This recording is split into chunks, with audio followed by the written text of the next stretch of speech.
Welcome to cook book by Sandhya. ఈరోజు వీడియోలో అల్లం వెల్లుల్లి పేస్టు 6 నెలలైనా సరే పాడవకుండా నిల్వ ఉండాలంటే ఎలా చేసుకోవాలో చూద్దాం. దీనికోసం అల్లము వెల్లుల్లి 2 ఈక్వల్ క్వాంటిటీలో తీసుకోవాలి. 100 గ్రాముల అల్లము 100 గ్రాముల వెల్లుల్లి తీసుకున్నాను నేను. వెల్లుల్లి పైన తొక్కంతా ఒలిచిపెట్టుకోవాలి. అలాగే అల్లం కూడా పైన తోలు తీసి పెట్టుకోవాలి.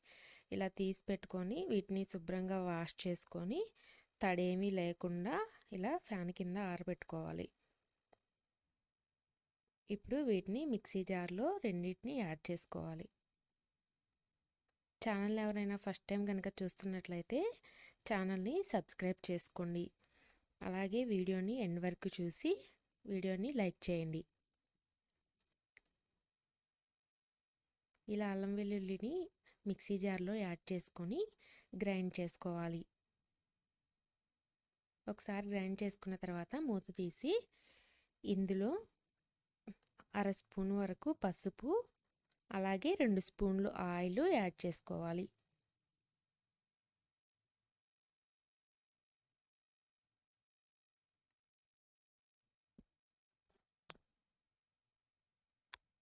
ఆయిల్ యాడ్ చేసిన తర్వాత ఇందులోనే 1 స్పూన్ వరకు సాల్ట్ని యాడ్ చేసుకోవాలి.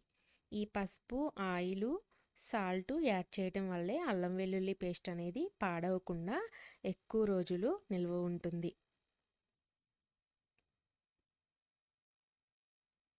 మళ్ళీ ఒకసారి గ్రైండ్ చేసి ముక్కలేమీ లేకుండా ఉన్నాయో లేదో చూసుకొని ఒక ఎయిర్ టైట్ కంటైనర్లో స్టోర్ చేసుకోవాలి. గాజు కంటైనర్లో అయితే ఇంకా ఎక్కువ రోజులు పాడవకుండా బాగుంటుంది. ఇప్పుడు ఈ పేస్ట్ని నేను ఒక గాజు కంటైనర్లో ఇలా స్టోర్ చేసుకుంటున్నాను. దీన్ని ఫ్రిడ్జ్లో 6 నెలల వరకు స్టోర్ చేసుకోవచ్చు, పాడవకుండా ఉంటుంది. అలాగే బయట కూడా ఒక 3 నెలల వరకు పాడవకుండా ఉంటుంది. దీనిపైన కొద్దిగా ఆయిల్ అనేది యాడ్ చేసుకుంటే ఇది బయట పెట్టుకున్నా సరే పాడవకుండా స్మెల్ ఏమీ రాకుండా బాగుంటుంది. ఇంతేనండి, చాలా సింపుల్. ఈ వీడియో కనుక మీకు నచ్చినట్లయితే వీడియోని లైక్ చేయండి, షేర్ చేయండి, కామెంట్ చేయండి. మరిన్ని ఇలాంటి రెసిపీస్ కోసం మన ఛానల్ని సబ్స్క్రైబ్ చేసుకొని ఛానల్ని చూస్తూనే ఉండండి. అంతవరకు సెలవు. మరికొత్త లేటెస్ట్ వీడియోతో మీ ముందు ఉంటాను. అంతవరకు బాయ్. Thanks for watching.